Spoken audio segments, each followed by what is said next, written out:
I've done 2 studies that have touched upon how are adults doing now who were homeschooled some or most of their lives. I've done 2 of those studies so far. And then a couple of years ago, Dr. Denise Shaquille and I did a study on comparing the abuse and neglect experiences of adults who were homeschooled versus conventionally schooled. The genesis of that is long ago, at least 10 years ago. I was talking with homeschool leaders. I don't know if I talked with you about it. I talked with other presidents of HSLDA about it. I talked with homeschool organization leaders about it. I talked with just local non-homeschool leaders about it. And everybody agreed it was important to be done. And one topic that came up was, well, Brian, what if you find out something we don't want to know? I said, we're going to report it. We're going to be honest, and we're going to report it. Welcome to Homeschool Talks, a podcast by HSLDA. This is a show about all things homeschooling, from practical tips to inspiring stories and everything in between. You can find show notes for this episode along with our other Homeschool Talks conversations at hslda.org/podcast. And if you want to be the first to know about new episodes, as well as upcoming guests and topics, sign up for our email list using the link in the show notes. We're so glad you've joined us today, and we hope you enjoyed the program. Here's your host, Jim Mason. Hi, I'm Jim Mason, president of Homeschool Legal Defense Association, and this is another episode of Homeschool Talks. We're actually recording this today at the HSLDA National Leaders Conference in Nashville, Tennessee, and I'm taking this opportunity to catch up with an old friend of mine and a very important person in the world of homeschooling, Dr. Brian Ray, who is the founder of the National Home Education Research Institute, and for decades have been leading the way in providing quality research on homeschooling and related issues. Welcome, Brian. Thank you, Jim. It's good to be here. So, Brian, tell me, how did you get started in the homeschool research world? Oh my. I think it goes back, Jim, to loving animals when I was a little kid. So I just liked to watch things and study things, and I would play with spiders for half an hour, feed them things, Fast forward, my bachelor's degree is in biology, then a master's in zoology. So again, then more research, observation, note-taking. Mom said I took notes in kindergarten. So it's just kind of grew, and then speed up the story. I was working on a PhD in science education at Oregon State University back in the 80s. And somewhere along the line, I met some families who were looking for somebody to help with their children. And I went out to this house, and there's kind of a few different families, and their children were not in school. And nobody was calling it homeschooling then, but I think that's what it was. They were kind of like hippies. At the same time, I thought, well, that's interesting. I was interested in alternatives, whether it was drip irrigation, organic gardening, or whatever. And I thought, there's another way. And I started looking at literature, and there was a little tiny bit on homeschooling, just a little tiny bit. This was about 1984. In 1985, I started the journal Homeschool Researcher, which still exists today. It's a peer-reviewed journal. And then I started doing my own research on homeschooling. The first study was around 1987. And then the next one that was of note was 1990. And HSLDA was a big encouragement and helped get that study done. So that's how it got started. So along the way, I assume that you might have gotten married and had some kids? Oh, yeah. That was, oopsie, I got in trouble with my wife. Yeah, that was, when did we get married? Late 70s. And so by 80, we had a firstborn. And during those same exact years, while I was kind of interested in what's this thing, people not sending their children to school, we were having children. And they came to be compulsory school age. And by then, Betsy and I had been thinking, reading. And let's flip back a couple years before that. She came home one day pregnant with our first child. She was student teaching in a public school in Portland, Oregon.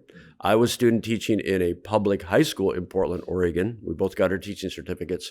She came home having never heard of something called not sending your children to school. And she said, whatever we're going to do, we're not sending them to school like that. That was before we ever heard of what we now call homeschooling. So yes, we never quit homeschooling our children, all 8 of them. Well, so your interest in research corresponded with your interest in homeschooling. Tell us about those early research studies. How were they formulated, and what did you discover? So the first study is one that almost nobody knows about, Jim, and it was while I was working on my PhD. And so I was at the science, math and computer science education department at Oregon State University.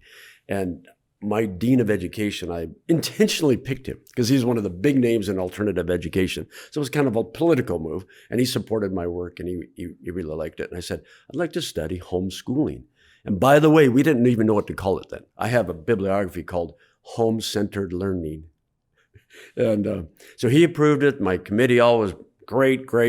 My department at first said yes. And then all of a sudden, out of the blue, no, we did. That's not specific to what, and I knew I wasn't going to win that battle. So I said, okay, I'll not study homeschooling. I'll just study public school kids on science, intentions, and attitudes, laboratory, non-laboratory science. And they said, okay, cool.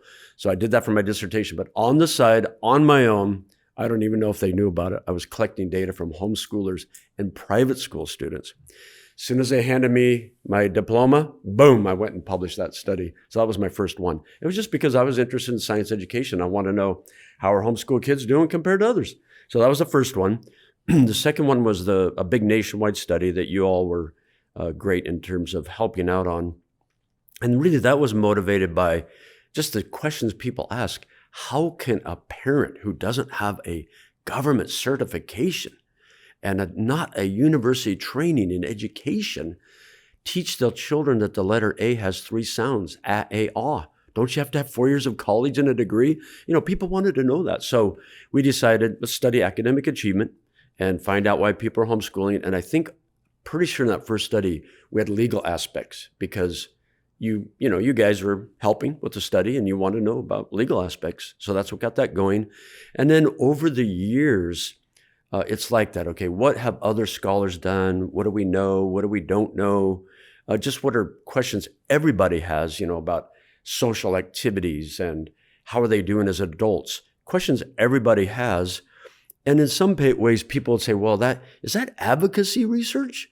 No, it's just what people want to know. I mean, you could interpret it as advocacy research. You could, but when people are doing research on marionberries in Oregon, the industry or university professors might want to know how to grow marionberries better. And so they do research on it. Is that advocacy for marionberries? I don't know. Maybe, maybe not. So just whatever is interesting at the time. Later, people started asking questions about, well, what about abuse and neglect? And people wanted to know, well, is there any more or less going on in the homeschool community than in public school, private school communities? I mean, that's a question that's come up in newspapers. It comes up with policymakers. It comes up with homeschool advocates. It comes up with people who don't like homeschooling. So what do you do? Well, so let's just back up a minute, Brian. You introduced the notion of advocacy research, and I'm a lawyer, and oftentimes you want to know the presuppositions and the biases and so forth of a witness. And you and I have talked about this, and you've actually written about this a fair amount. What is what goes into a good research study, and what do you hope to get out of it? Yeah, I mean that's the basics of what are if you do qualitative research or quantitative. Basically quantitative is a bunch of numbers, a statistical tests, and I'm simplifying it. Qualitative is more words, language, understanding, those kinds of things. So this is the kind of thing that I really love. I used to teach research methods at the graduate university level. It's sort of simple. You come up with a question, or there's a purpose of your study, and you make it clear so people can understand the question. You typically do a literature review, and so you find out what's been done in the past and what does it tell us about that particular topic, whether it's academic achievement in public schools or private schools or whatever. You do a literature review, and then you explain your theoretical framework or why you expect to find this or that in your study. You come up with hypotheses to test statistically. You got to gather the data, which is a tough one with homeschoolers.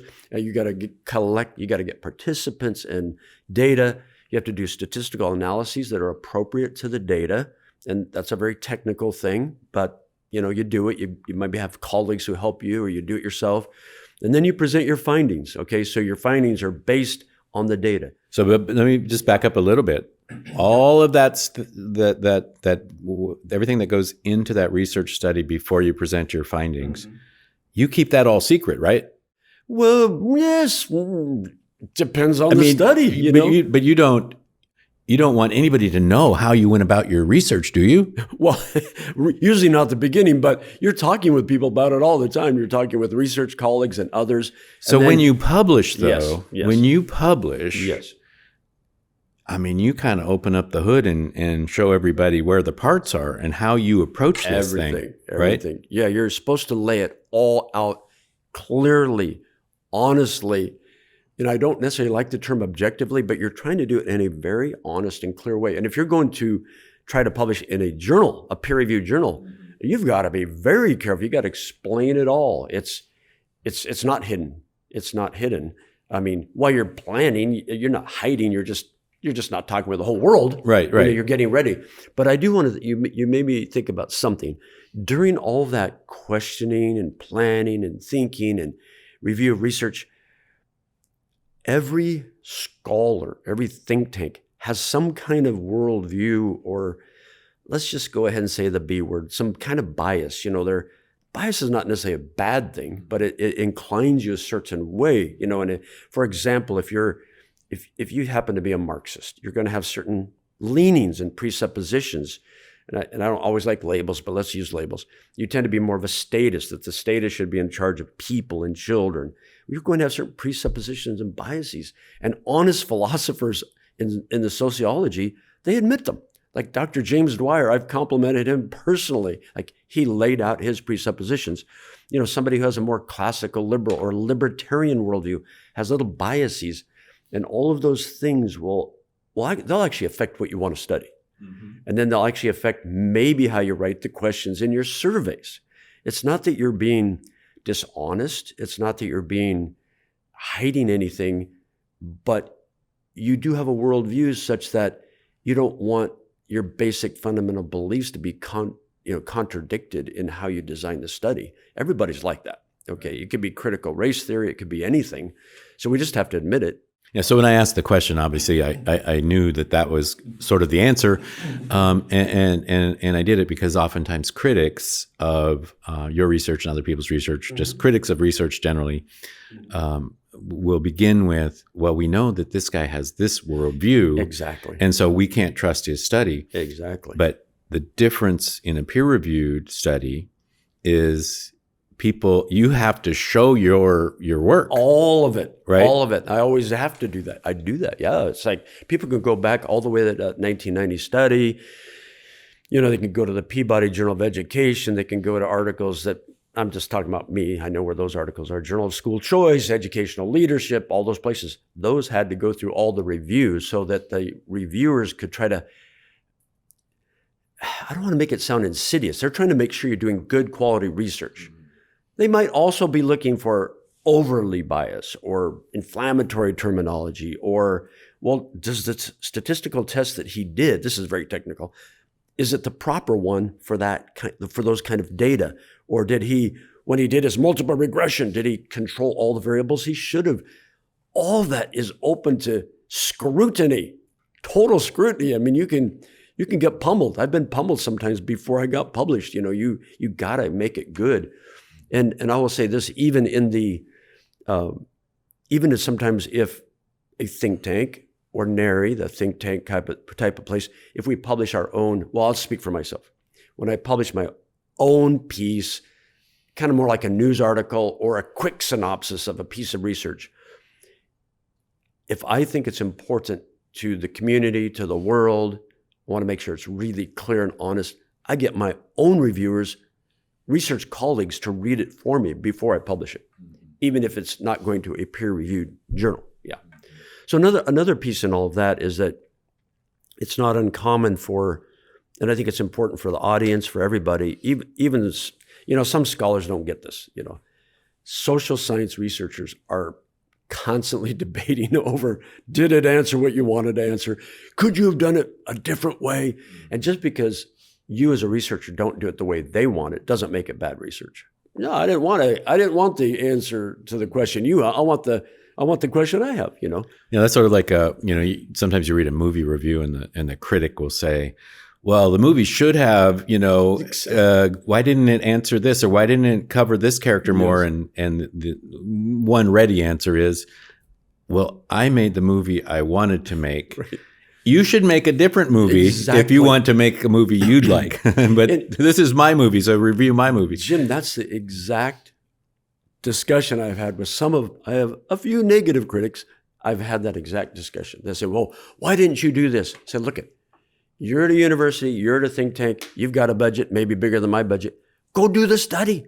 If you don't think that what I found answered the question you want answered, or you think maybe I could have collected the data differently, go do the study. Please do the study. That would help us learn more about homeschoolers. Another thing in that realm, back to this issue, is that oftentimes negative critics of any researcher or me will kind of use the poisoning the well fallacy. They go, well, I'll just flip it around. Because Professor Smith works at a state-run university funded by tax dollars, and he puts his 4 children in public schools, does that necessarily mean that he cannot do quality research on homeschooling?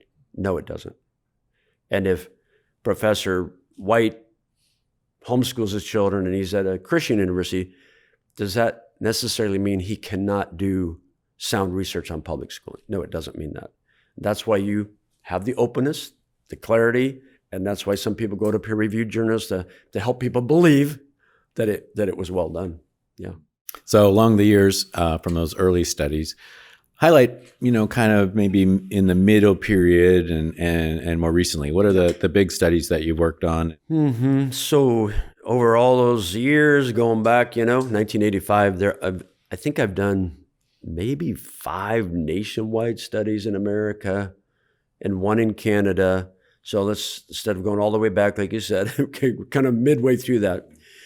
In terms of the old academic achievement question, others and I keep finding, on average, homeschool children, on average, do better academically on standardized tests. Now, I want everybody to remember, especially parents, some children are below average, some are way above average. You get the average, okay? So, don't let that flip out anybody.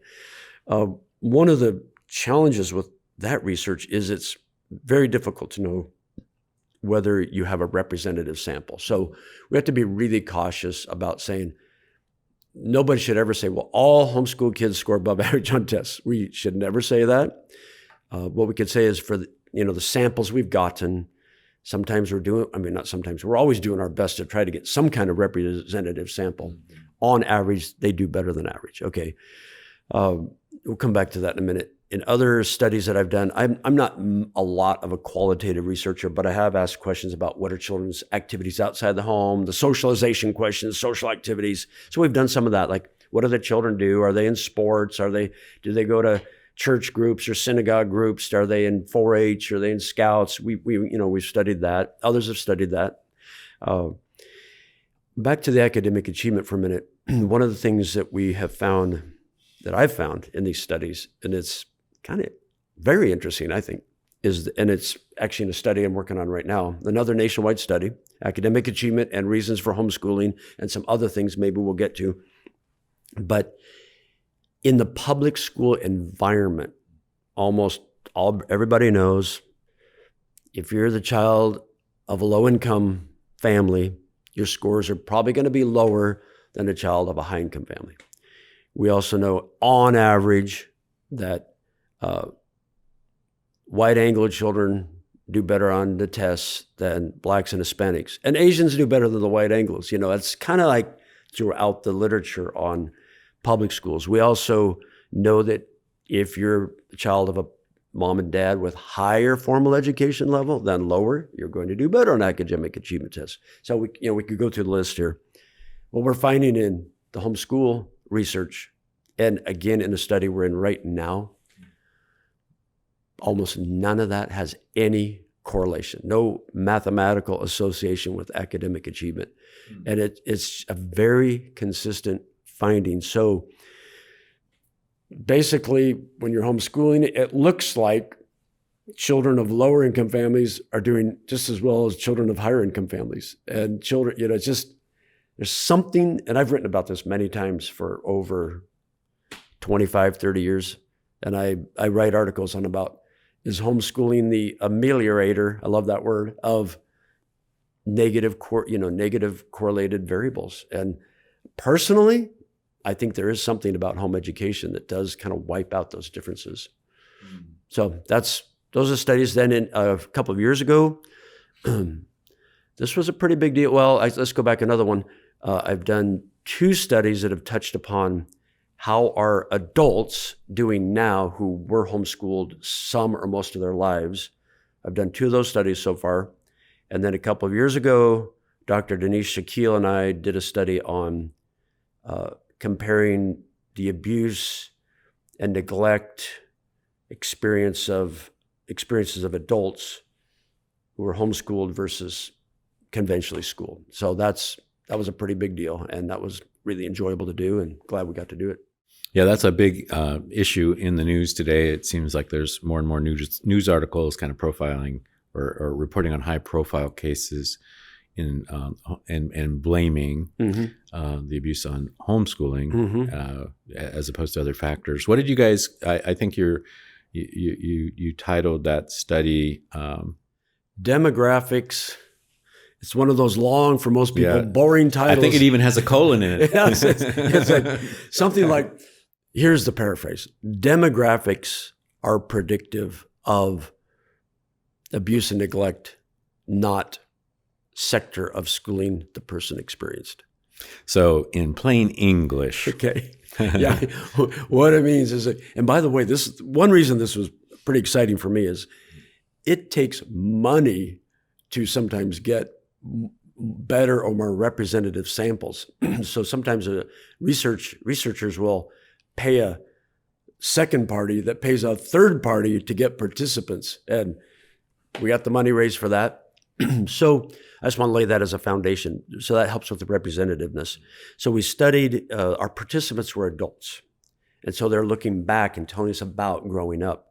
And we got a full scale history of their K through 12 education, whether they were homeschooled, public schooled, or private schooled in each grade level. And we got all kinds of other demographic information about growing up and now.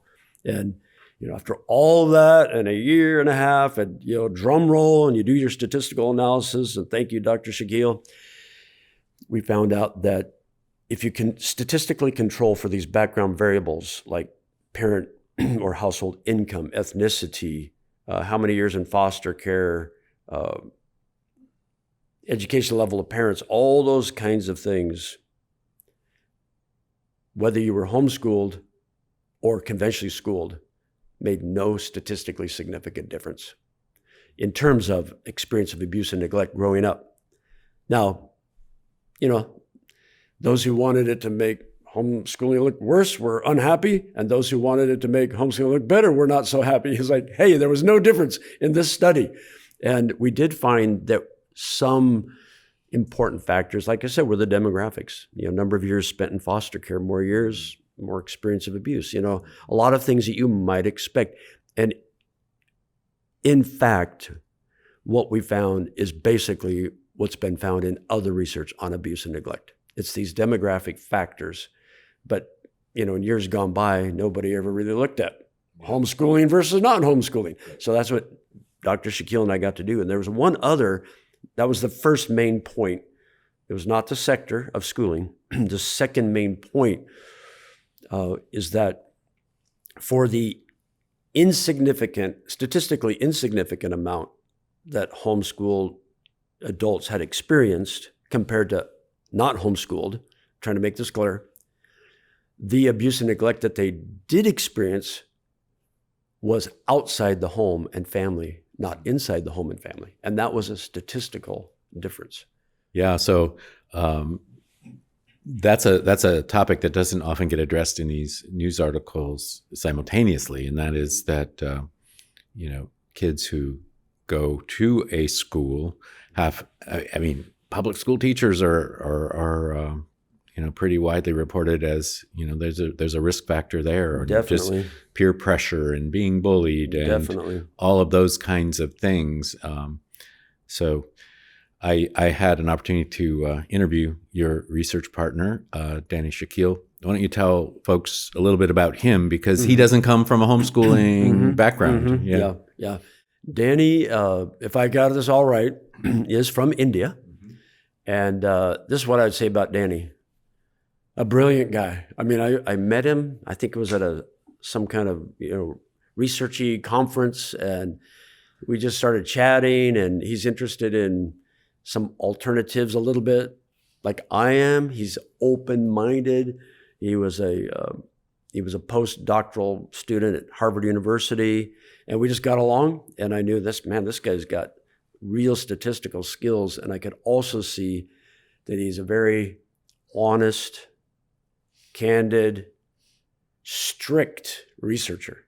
He's a strict researcher in terms of, the kinds of things I was talking about earlier. He's going to follow it properly, and he's not going to, if you're collaborating with him, he's not going to let you stray. And so I really enjoyed working with him, and his statistical skills are above mine, which is wonderful. And he and I talked, and by the way, let's go back on this abuse and neglect study. The genesis of that is long ago, at least 10 years ago. I was talking with homeschool leaders. I don't know if I talked with you about it. I talked with other presidents of HSLDA about it. I talked with homeschool organization leaders about it. I talked with just local non-homeschool leaders about it. And everybody agreed it was important to be done. And one topic that came up was, well, Brian, what if you find out something we don't want to know? I said, we're going to report it. And when Danny and I were planning this study, we talked about that.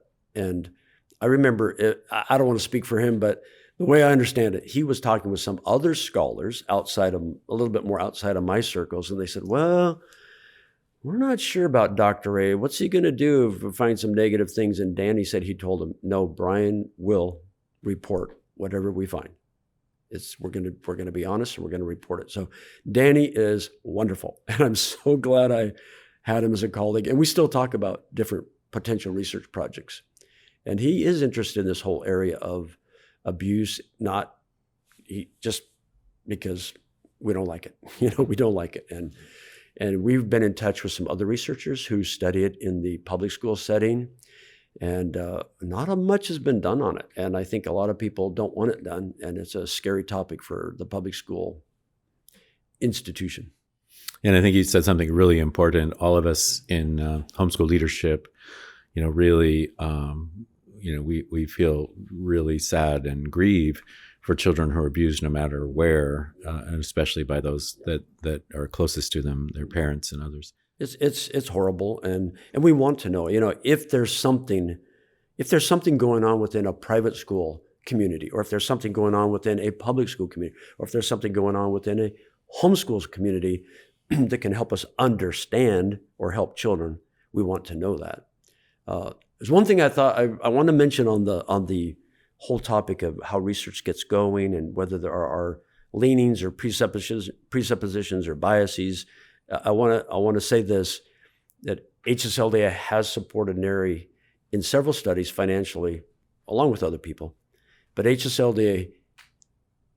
HSLDA nor the other homeschool organizations have ever pressured me on how to analyze the data or how to write up conclusions. Have never done that, and I want to thank you guys for that. Well, we do want to know the truth. We just sat through here at our conference, or one of our keynote speakers talked about the difference between something that's merely valid in a logical sense and something that's true. And we want to know the truth, right? And so And that's why, research of the kind that you do and others do is so important, because we do care about the truth. And I think, over the years, something else I wanted to address with you is oftentimes, so you've called it NARI, and I gave the full title, National Home Education Research Institute, which goes by the short NARI. It's a nonprofit organization, and it often has to operate on a tight budget. And I think some of these more recent studies, the data set that you collected and the method you described, how you go about getting that data set, that's how lots of big research projects are done. And getting that kind of data set that you don't actually collect, you have somebody else go out and collect it for you, is kind of expensive, isn't it? Very. Yeah. I mean, I can give an example. One reason it's expensive, period. And then with what are called hard to reach populations, like homeschoolers, it's even more expensive because there's more time that's put into it by this third party data gathering company. I'll just give people a simple example. In today's dollars, if you wanted to try to get about 1,000 adults who were largely homeschooled involved in your study in a relatively representative sample, that might cost, just for the data, it might cost $40,000 just to get the data. Yeah. And then you've got the researchers and you've got other things. So it's a challenge. I want to maybe take a diversion. So I like to read crime novels. And in one of them, the detective is always switching up to keep the other guy off balance. Mm-hmm. I'm not doing this to keep you off balance. I'm just switching up. It's a little bit like being an expert witness in court cases. That's right. Those pesky lawyers. Mm-hmm. So you talked a little bit about standardized testing, and I think a lot of people probably have some very big misconceptions about what testing is and does and what it demonstrates. And because I am a lawyer, I used the kind of research that you guys provide and others, but I'm representing a person, an individual, right? And so it doesn't really matter in the case that I'm working on how people generally do, so much as what about this person right in front of me? And one of the things I've learned, and you can respond to this and tell me how wrong I am or agree or whatever, or unpack it for me. What I have learned over time is, oftentimes when a family withdraws from, this is hypothetical, but it's it comes up a lot. A family has a child who has learning issues. The public school isn't able to address them. The family, they try and they can't come to agreement. And the public school either doesn't have the ability or isn't doing what the parents think should be done. So they withdraw to homeschool. Often then they come to the attention of authorities, and then that's the family that comes into court with a child with learning issues. And what I've learned over time is that you can, when you test this child and you find out what their innate abilities are, they may be very low, because, this is, weirdly, when you put 100 people in a room, 10% of them are going to be tall and 10% are going to be short, and 50% of them are going to be average height, sort of. And that's how it is intellectually, and it's how it is with you and I, and it's how it is with children. And so what we endeavor to do in court then is to take somebody whose innate ability may be lower than average, but we can demonstrate that the education that they're getting in the homeschool setting helps them achieve their maximum. As opposed to somebody like me, when I was growing up, I have higher than average abilities, which let me skate by without even approaching. Nobody challenged me to achieve what my maximum was, but my so-so was good enough that I escaped detection. So how we test and what we do with the tests So the nationally normed reference standardized achievement testing can tell you how a population is doing, and you can kind of place yourself in that population, but it cannot tell you how you are doing compared to how what your ability is. You just hit a home run, Jim, on explaining it. Okay. Yeah, no, that's true. And I face that as an expert witness a lot. I've been in dozens of cases. In many ways, the standardized achievement tests are to tell a school district how a school's doing, or whether a school is making progress over the years, and whether they need to put more effort, or if they need to fire the principals, or if they need to get more money from the taxpayers. In many ways, it's for a group assessment. For the individual, it's important to remember as a parent or anybody, a test score is just one piece of information. And I think Americans and people in a lot of countries idolize achievement test scores. It's just one piece of information, and it's one point in time. And then also exactly what you said, you called it innate abilities. I think that's helpful to people. In the education world, we talk about aptitude. And so what you're capable of in terms of the mental thinking, learning processes versus the actual achievement. How did I do on a test? How much do I know about, the Revolutionary War or periodic table or something like that? So you're correct. And so when I'm in these cases, oftentimes I have to explain all of this to the judge, because if a homeschool child comes in and he's at the 37th percentile, 13 percentile points below average, everybody says, oh no, look, see, homeschooling did that. Well, it might be the child's innate ability, maybe in his innate or aptitude, maybe he's at the 20th percentile, but in achievement, he's at the 37th. So he's actually, according to, strict education theory, maybe he's actually doing way better than he could have done had he been in a public school. Right. So yeah, you got it. And you got it. That's what sort of irritates me about, the antique homeschooling laws. Often used a standardized achievement test cutoff as the marker for whether you could continue homeschooling or not continue homeschooling. Yes. And, this is another thing that I think I'm off a little bit on the numbers, but the average range goes from roughly the 25th percentile to the 75th percentile. The average range simply means where 50% on the bell curve reside.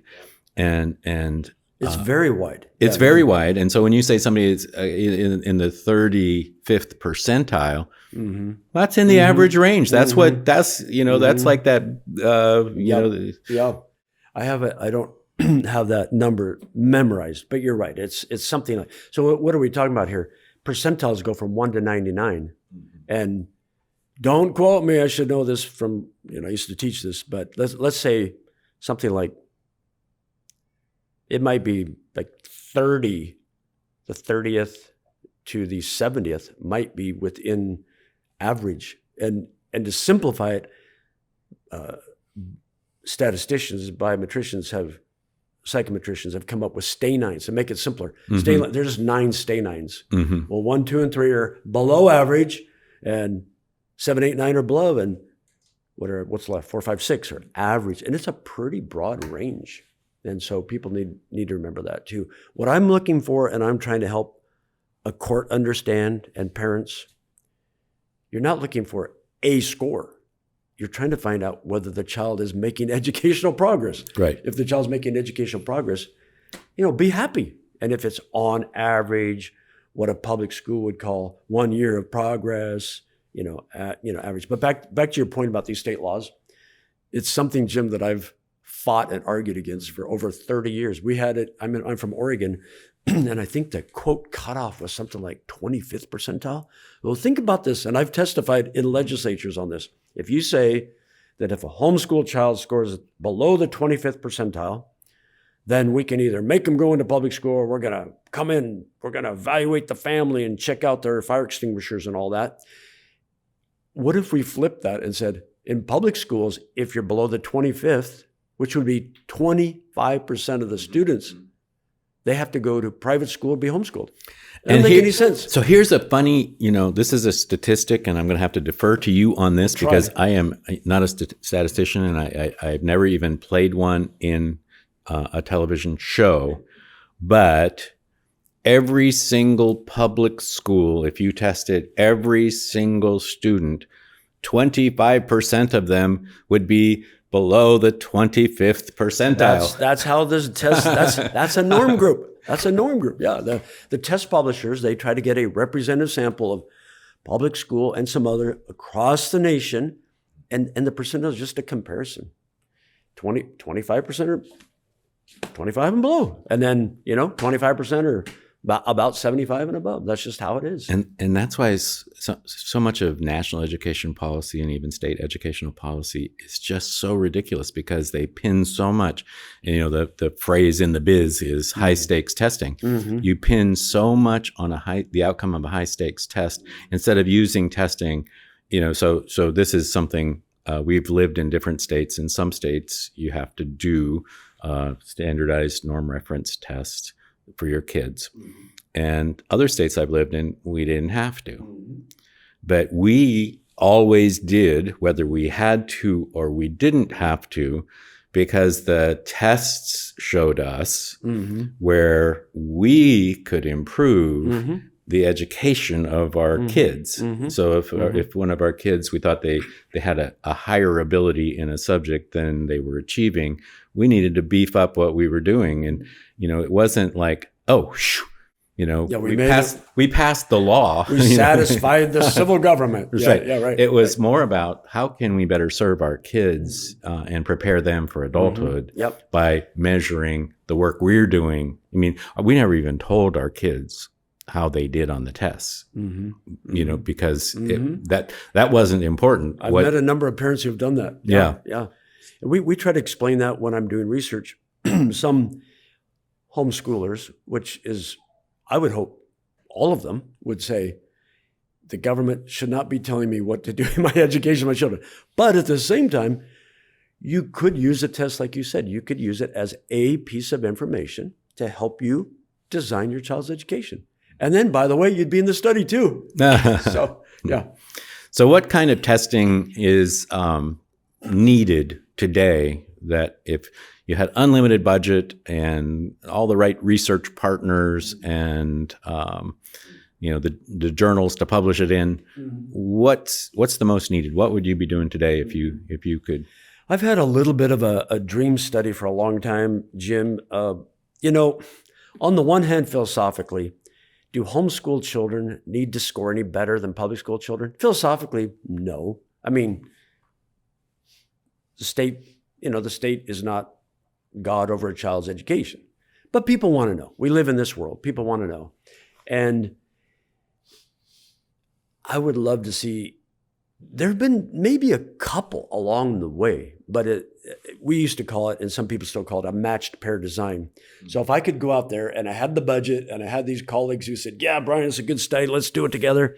I would go out and get, let's say, 100 15-year-olds who'd been homeschooled all their lives and 100 public school kids who'd been homeschooled all their lives, maybe throw in 100 private school kids who've been private schooled all their lives, and you try to make it so they're similar. Like each of the 100, like this one comes from a really low income and single parent, and then this one is from pretty low income and mom and dad, and this one's from a median income and private or homeschool and public school, and they've got black parents, and you try to kind of make them all the same from the get-go, and you collect all these data, and then you give them the fresh tests, and now you look at the test scores, controlling for all the statistics. And if that's an important study, it's just a dream I've had that I would like to do.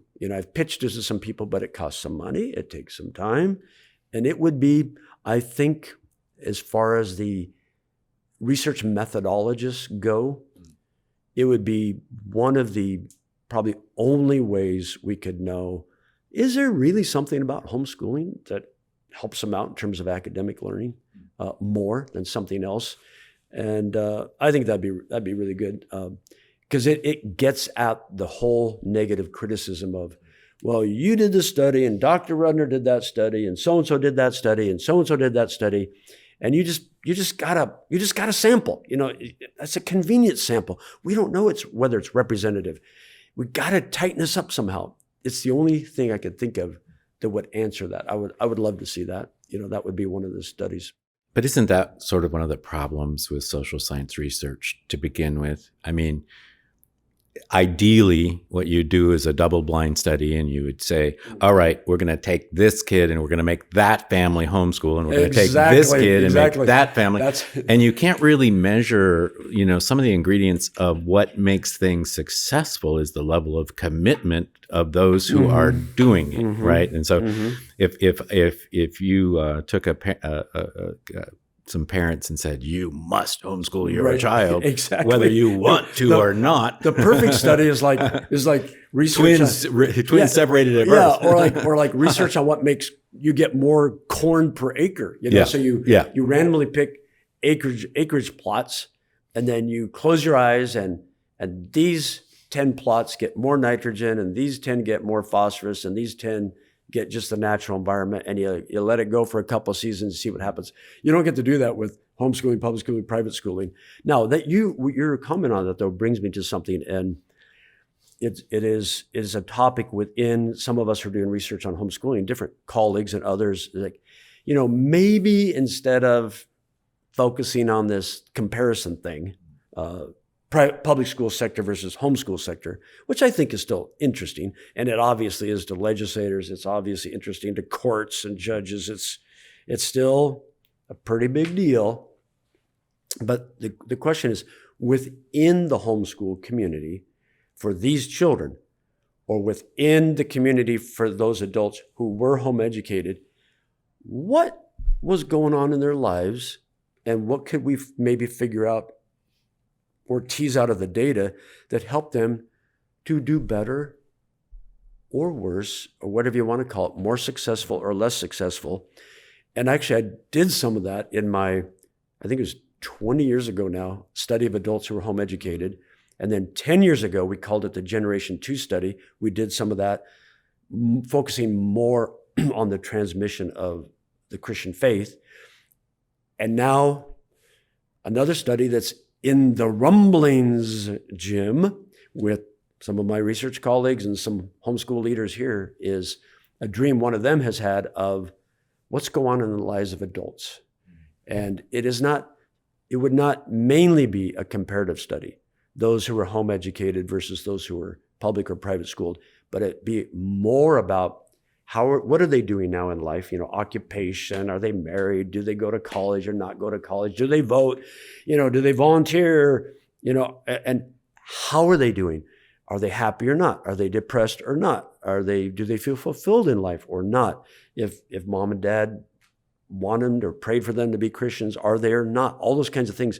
So it's a within group study that can help us know, well, what is happening? And if we think these 5 things are good things, what was going on growing up that is correlated with, can't necessarily say causally related, but what's connected. So I think a piece of the new generation of research is going to be looking kind of like within group. Yeah. Well, Brian, thank you for your time today. Do you have any final thoughts or words that you'd like to talk about? I think not. That was great. I think we covered a lot of good, important things. And I think the whole idea of what is good research, and people should know that, social science, and I said social science researchers argue. Hard science researchers argue, don't they? I mean, they argue about climate change and if it's changing, who or what or how did it change? I mean, they debate all the time. So it's okay to have disagreements, but I don't think we should look at somebody's research and he didn't do what I wanted him to do. And say, well, that's flawed research. Well, it has limitations. That's the word. I don't think I use that word, limitations. But make it honest, make it open. One other thing. Because a study gets into a peer-reviewed journal does not necessarily mean that it's better done than a study that never gets into a peer-reviewed journal. And I mean, I do want to say that there are individuals and think tanks who publish in-house. Mm-hmm. And some of that research is just as well done as peer-reviewed research. In fact, there's a debate within academia, within hard science, social science people about whether the peer review system does it serve us as well as we think it does? And are there biases at play in what gets published? So I just want to let everybody know, peer review, maybe in the world's eyes is kind of like the gold standard, but keep in mind there's research that is never in a journal that's just as valuable. Mm-hmm. Well, and I think something you said too is important, that when you're doing research, and any good research paper will always set out the limitations of what the research was designed to do. And it may not answer all the questions, and it may not answer any question completely, but when it lays it out, it does add to the body of knowledge. Exactly. And that's the thing that almost every research paper, for my sins, I read scholarly research journals every once in a while. It's always building. It's building. That's right. And that's how they end, right? That's how most of them end. It's like, we need to do more studies. This study got us, down the road a little bit, but it invites further research into this, and this, right? Yeah, it's a perpetual job for researchers. Yeah. There's always another study to do. I mean, almost every single doctoral dissertation ends with that. Yeah. Well, what should we do now? Yay, let's do some more research. So I mentioned that you're the founder of National Home Education Research Institute. How can people find out more about NARI and what you do? And can they get any information from you or donate to you? Yep. It's a very simple domain name, NHERI.org. Or you could do a little vanity search, go on your favorite browser and just type homeschool space research and see what comes up near the top of the list after the ads.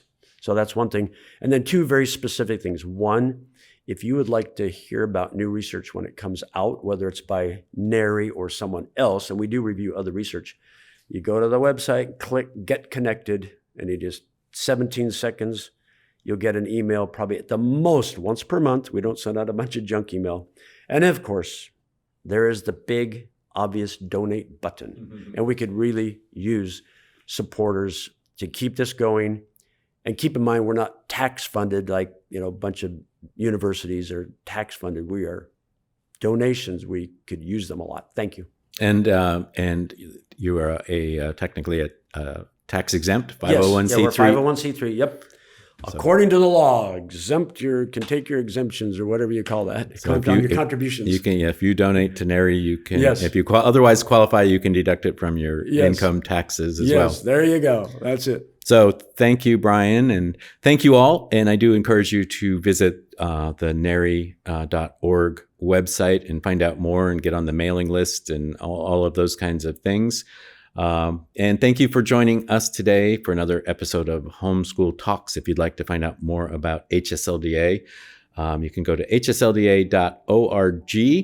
And we'd love to have you join us as a member to help support the cause of homeschool freedom.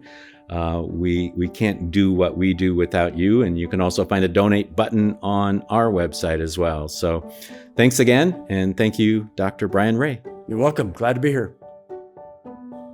Today's episode is made possible by HSLDA's Compassion Grants program. Whether it's a low-income family trying to make ends meet or a family suffering after a natural disaster, some families simply wouldn't have the resources to homeschool without the help of fellow homeschoolers like you. Our Compassion Grants exist to make this support possible. To learn more about how you can help make homeschooling possible for struggling families, or to request assistance if you are homeschooling through hard times, visit hslda.org/compassion. That's hslda.org/compassion. Thanks for listening to this episode of Homeschool Talks. If you've enjoyed this conversation, will you do us a favor by sharing it with a friend or leaving us a review on Apple Podcasts? As a reminder, you can find show notes for this episode along with our other Homeschool Talks conversations at hslda.org/podcast. And if you want to be the first to know about new episodes, as well as upcoming guests and topics, you can sign up for our email list using the link in the show notes. That's all for now. We hope you enjoyed this program, and we'll see you next time.